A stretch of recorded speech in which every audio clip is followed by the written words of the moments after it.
those girls in the salon. She was like, "Oh, do you want to actually learn that?" I was like, "Yeah, I do." Hello there, guys. Sorry, my phone the app just pumped.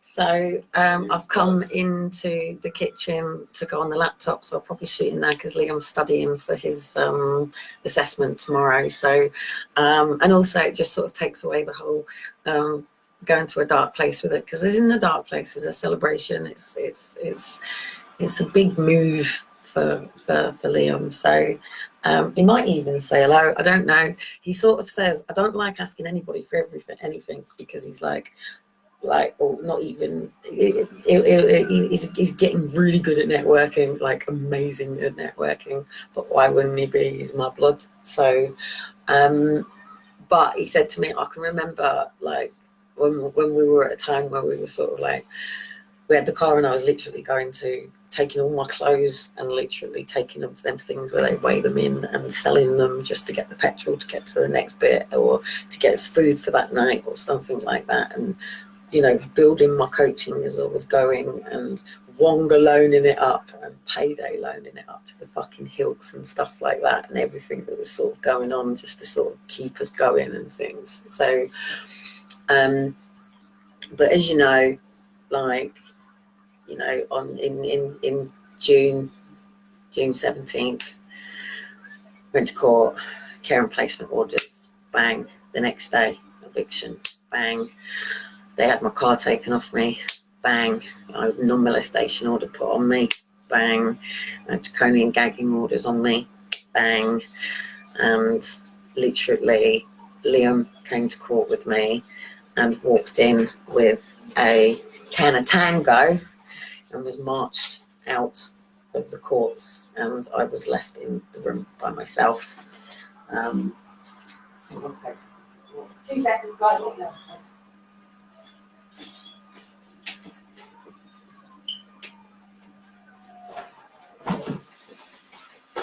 As it getting a bit chilly, and you know, Liam also, you know, he gave up a lovely girlfriend and everything and a really nice life to have to go through this. So, you know, we should have got to the other side as a family. In fact, literally, it was the first Christmas that I was going to have all 4 of my kids together, because it was either a case of they were at their dad's for Christmas Eve, or dad's for Christmas Day, or dad's for Boxing Day, or dad's for New Year's. But it was actually going to be the first Christmas that I was actually going to have the boys for the whole of the Christmas, and Aaron and Faith together, and they were going to go to their dad's for the New Year. And we were literally looking forward to absolute snow haven, and especially where we were as well, and snowboarding and skiing and all that sort of stuff. You know, we were in like 10 foot of snow, do you know what I mean? So we were looking forward to an amazing winter. But as you know, I started to get a bit curious and started thinking about family photographs, because I noticed a lot of people on site were losing kids, and we fell into something that my kids don't really understand or know. I don't really talk about the severity of my working life and what I was involved in and what I was doing and stuff like that, or what I got caught up in. But as you know, I said I was going to get to the core of the biggest problem in the UK, and I didn't know that that was going to be child trafficking through social care, children's social care, and obviously the music industry, but they still use foster care kids for that. But they like, well, articulate, intelligent children for some things, do you know what I mean? So they like brains and talent and stuff. But anyway, just prior to Liam's 18th birthday, I said to Liam that I was running Walk for Justice. I was, you know, fighting the whole system. And I just said to him that I'm going to go somewhere that's going to take me to a really dark place, a really hard place. And I'm going into the pits of hell, and I don't want you to come with me. I can't take you there. And I asked Liam to go to his dad's. I didn't know that Graham didn't actually know about this. I thought it was all sort of arranged between 2 of them, and literally Liam went to Graham's and I went to London. And I sold everything, sold all my DVDs, all my CDs, everything that I had left from the storage unit that we sort of managed to save some bits. I lost everything, but I still have a few bits, sold all my jewellery, everything like that. I didn't have any clothes, I sold all of that. Kept all my little significant things, and Liam went to his dad's, and I didn't even actually celebrate my son's 18th birthday with him, and I've never missed a birthday ever in my life in any of my children. And I was literally facing a committal to prison, and I was looking at 2.5 years in prison, and I was in London, and it was interesting times. So now we're moving into a different chapter, or we're slightly moving into a different chapter, because we've been separated all this time because of living situations. But Liam's 23 now. He's a son of his own. But unfortunately, things didn't sort of work out. And about 7 or 8 months ago, literally, from being a family man with his partner, engaged, a year ago now, is it? A year, a bit longer now. It was like February last year, birthday time. just before So just before Aaron's birthday and just before Liam's birthday, Liam went from, he wasn't on benefits or anything like that. He was working factory, cleaning factories, cleaning pizza places, working at McDonald's. The first thing he did is he got a job at McDonald's. Again, let down as well with, promises of his GCSEs and everything, and it never came, and working nights and days and odd sleeps. And every time I'd go up there, he was absolutely exhausted. And then, took factory jobs, and then, literally he paid his own rent, he paid his own bills. And he had a little boy who's my grandson, and I get to see him so much, but I think about him every day, as I do all my kids and all my family. I think about him every day, all day. That's all I think about. I don't have dreams of fast cars and big houses, other than the fact that the big house has a big table around it, and I can have big dinners, and that's pretty much all I think about. Or big gardens, so I have a big barbecue with all of my family and people around. But yeah, literally overnight, Theo went from having his dad and his mum to having an extra dad and his mum and another baby on the way. And that was overnight, like literally. Liam left, he in. They get on and it's amicable, and I'm not here to talk about that, but Liam literally sofa surfed from there.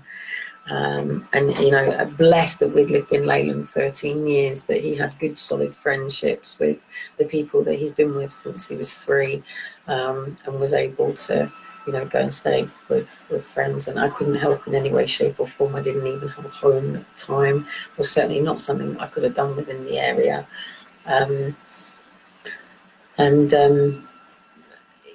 It wasn't easy for Liam. He couldn't really go back to Graham's.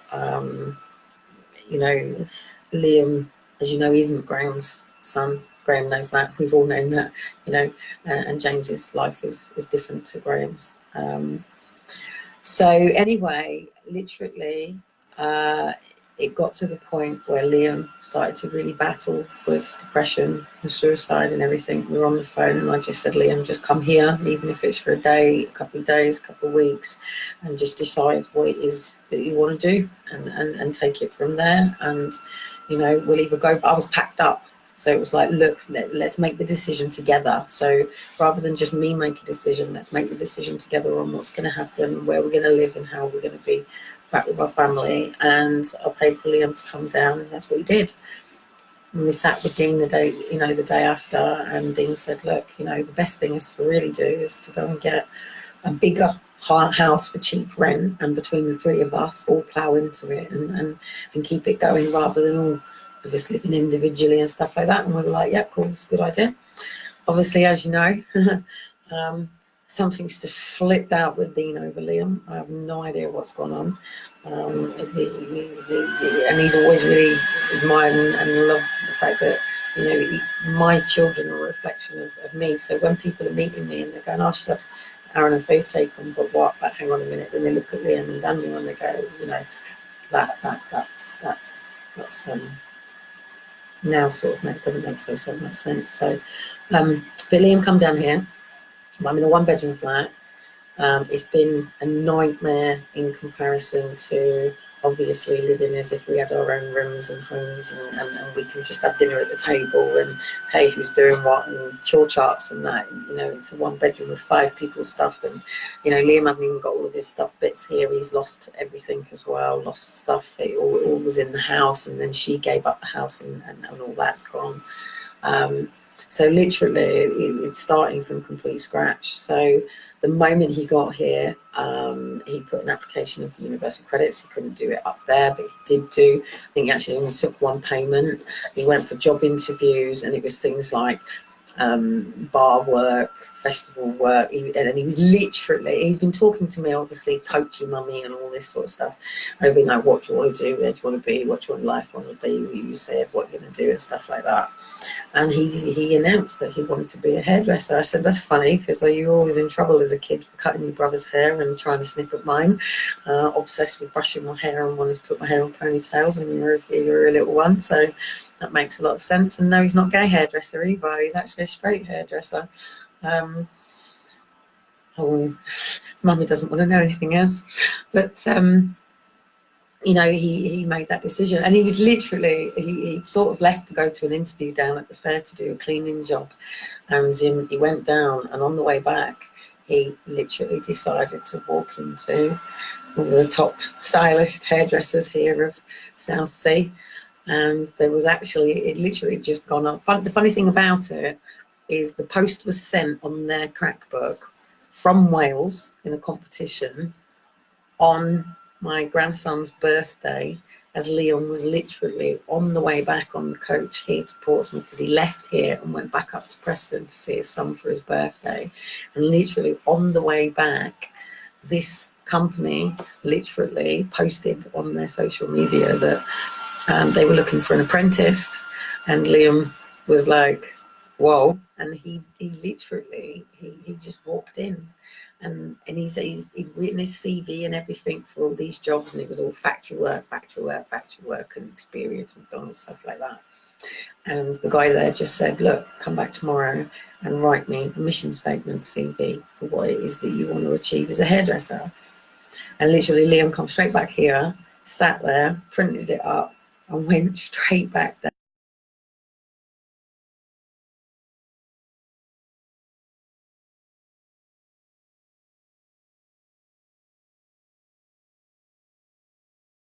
Don't like inspiration, do they? It's gone. Look, trying to connect. The world doesn't like to be inspired. Amber, can you just let us know whether I'm live or whether it's jammed up?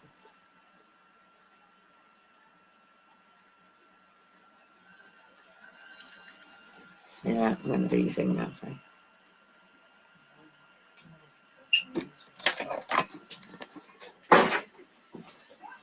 Unless he's at 2 seconds.